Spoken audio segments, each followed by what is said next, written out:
Hello again, and these videos I want to show you my workflow for producing a low poly mesh. This is basically what we'll be covering. I like to start with a Dynamesh block out, nothing too detailed, just the basic form. I can put something like this together in around 2 or 3 hours. It's Dynamesh, like I say.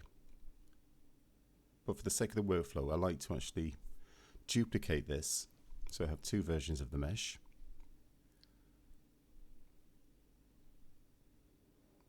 Here we go. And I work on the duplicated version. And you need to give ZBrush some basic instructions. And I found a really nice way of doing this is to use the curve slice brush. Because as you actually use it, it'll chop it up into polygroups. We'll be remeshing by polygroup in ZBrush. So, just drag it across, and you get a polygroup where it cuts. This is great for just trying to tame ZBrush. It can be like trying to teach a cat to do a trick. Once you tame ZBrush, it can be a fantastic tool. Here's another nice trick with the curve slice. Double click Alt, and you get a nice angle cut. This way your slices are not interfering with anything you don't want to be interfered with. Double click again, bring it out the way of the foot, let it slice.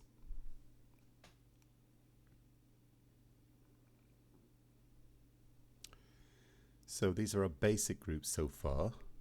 We need to give some instruction on the legs here. So rather than slice, just go in with the lasso mask brush and capture an area of the leg. X symmetry's on. Have a look. The top edge of that shading, just refine it. This is where we want the loop, the top of the thigh to go. Then Control W.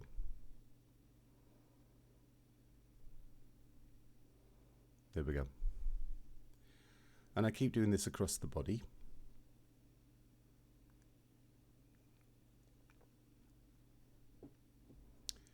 That's just going to capture a nice loop along the knee. Control W.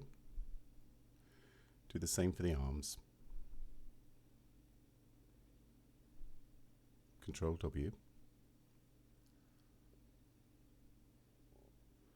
And you could spend ages putting these cuts and loops everywhere. I've actually trimmed a piece of the body there. We'll fix that.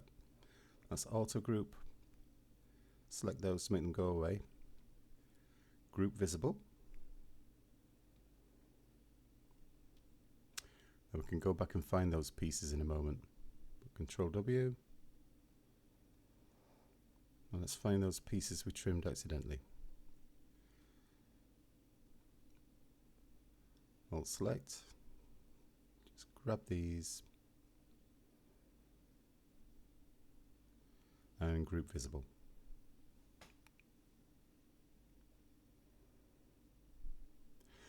Right, now the head especially needs some work.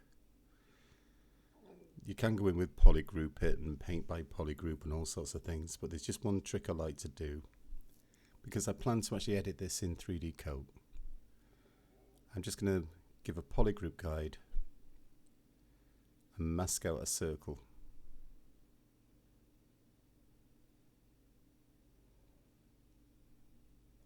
We want a clean loop on the ZBrush mesh that follows the outside of that masked area. So do the nostrils as well.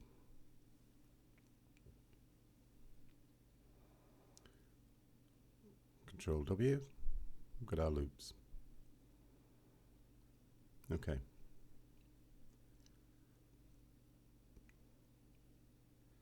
So, ZBrush. Get them in position so we can see. See our Dynamesh. You can just see where it sliced through the model.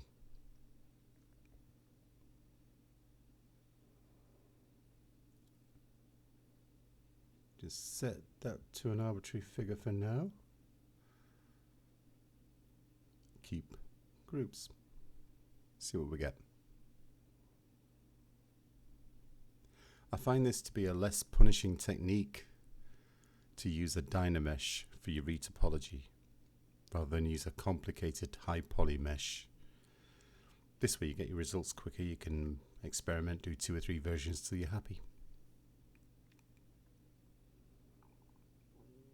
That's not too bad, but it's done exactly what I expected it would do near the eye. But we didn't get any sort of nice loops there. Just soften that area there. As I mentioned, what I like to do is to pop into 3D Coat. I know I can actually edit meshes in ZBrush 2021 with the new edge extrude, but I'm not confident enough with it yet. So I'll take you to my happy place. I'm actually selecting these offending areas and we're going to delete them. Then in readiness for 3D Coat, we need to export this low poly and our high poly. 3D Coat's really good because the high poly can be up to 2 million polys. We're well below that on this one. Let's just save these out temporarily.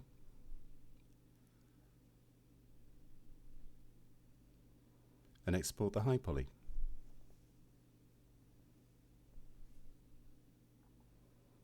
And we'll jump over to 3D Coat.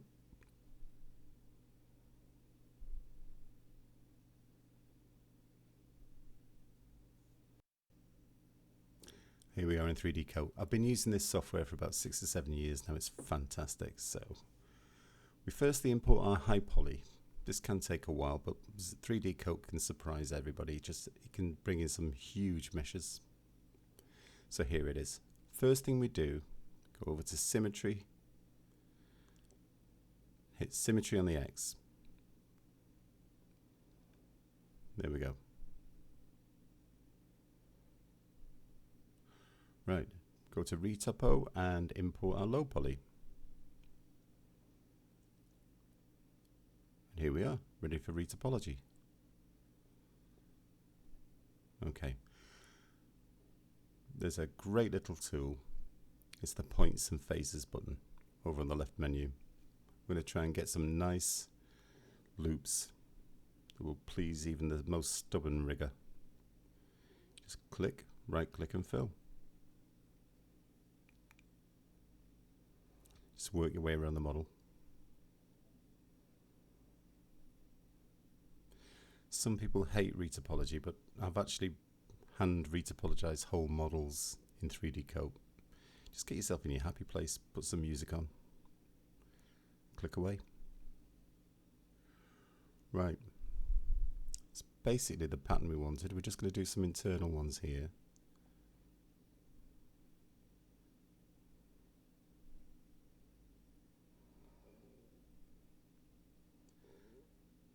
And 3D Coat's really intuitive after a while.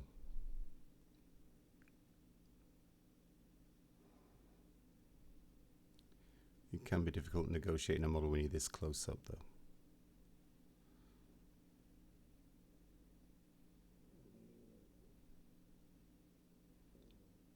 If you find it doesn't instantly snap to a quad, there are other tools we can use. I'll show you those.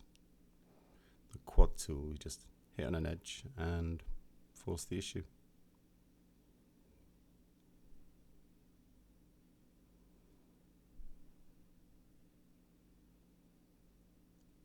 Okay.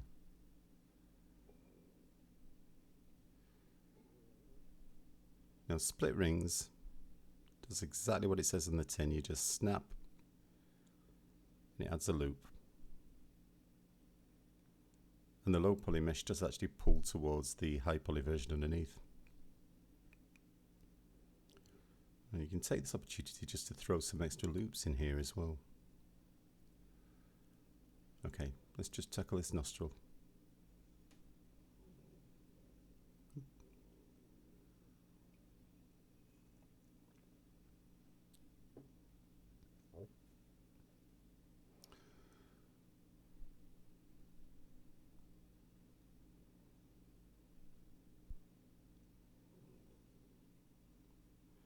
just zoom in and try and repeat that ring again.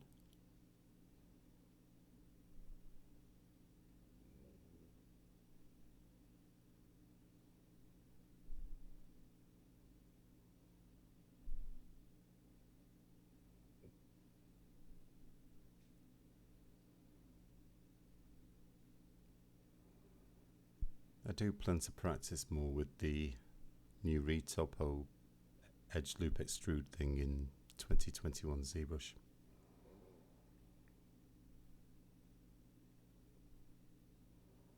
But for now, this is my time served method. It's so efficient, so reliable.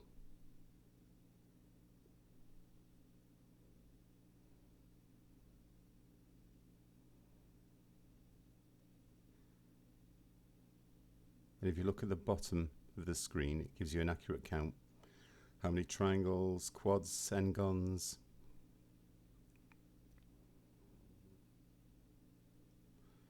Obviously triangles are kind of a no-no if you've gone into a game engine, so it's always great to actually recognize when you've created a triangle, even if it's accidental. I'm just going to fill in this area.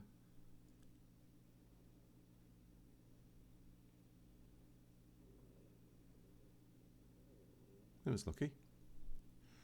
But also, while we're here with the split rings function, we can just add geometry where we kind of suspect we might need some close-up geometry, some detail on the projection. And it's also great for adding edge loops on limbs. Wherever there's a bend in a creature, a rigger needs to weight it properly. So always throw in some nice edge loops where you can.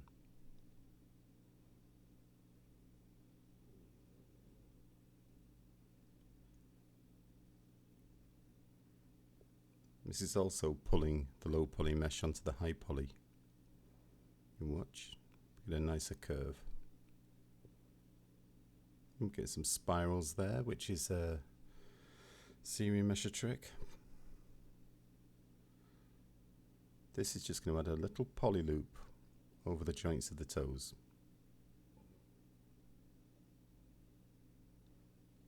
If you get any deformation like that, don't worry about it. We'll be projecting in ZBrush.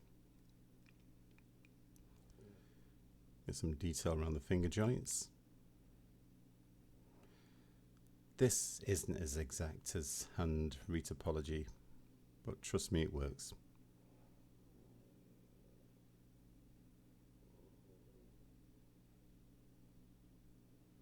Okay, so when you're happy with that,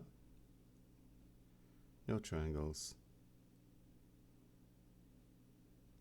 we go back over to ZBrush. Hit symmetry first though. Export Retopo object. I'm just going to overwrite it onto there.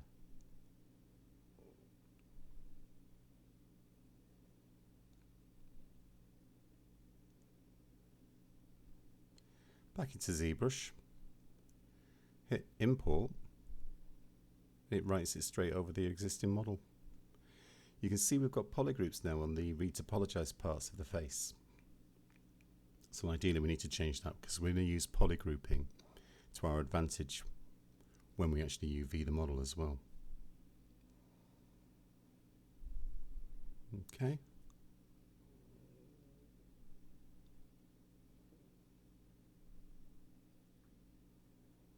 Right, just turn it back to red wax. You can see what we do.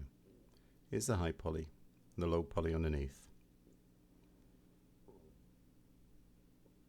Everything else is turned off. So we divide and we project all. Divide. And because each subdivision is sort of times 4 the number of polys, it can incrementally take 4 times as long to project. So if you see the blue circle of death, whack them down, just watch. There we are. Our low poly's got subdivision levels. It's got all the details from our original Dynamesh block out. What we're going to do next is optimize these polygroups for use in the UV plugin within ZBrush. but we need to do some editing first.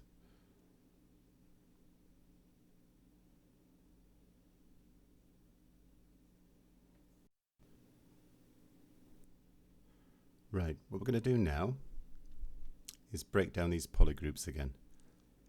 So down to your lowest subdivision level, let's tackle this face. Just select the head area.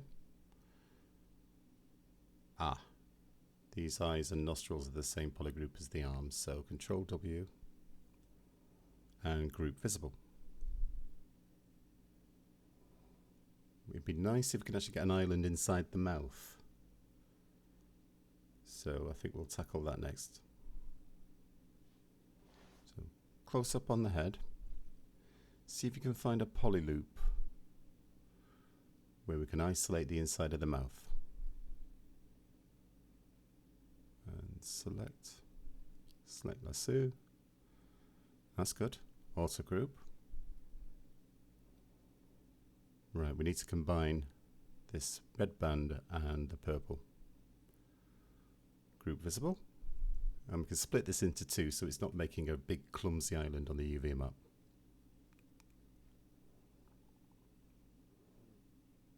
And again, just group visible.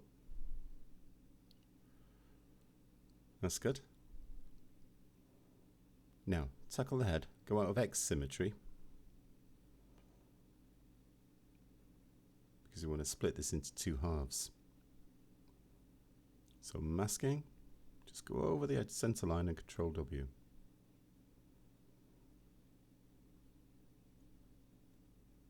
That's the head in two halves.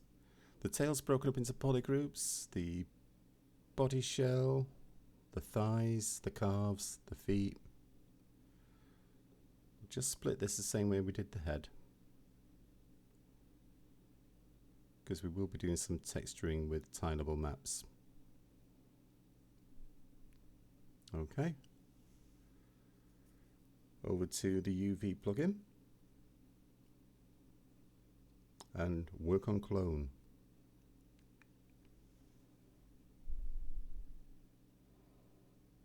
Okay. Polygroups and symmetry on, see what we get.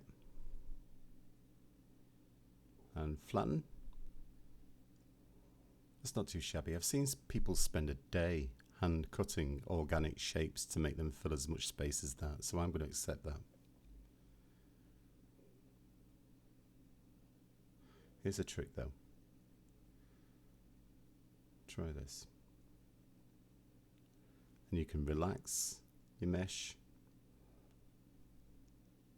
It just gets a nicer, more subtle distribution of polys. Clear the mask. Unflatten. Right, we need to copy UVs. Go back to our original.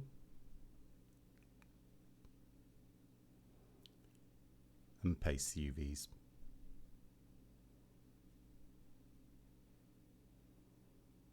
Back to red wax.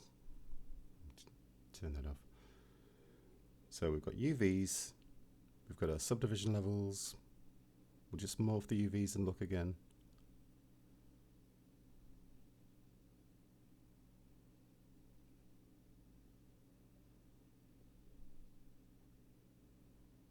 It didn't do a bad job with symmetry there either, which can be incredibly useful. Okay, so that's enough process for this video. On the next one, I'll show you some refining of the forms prior to texturing. And I'll see you then.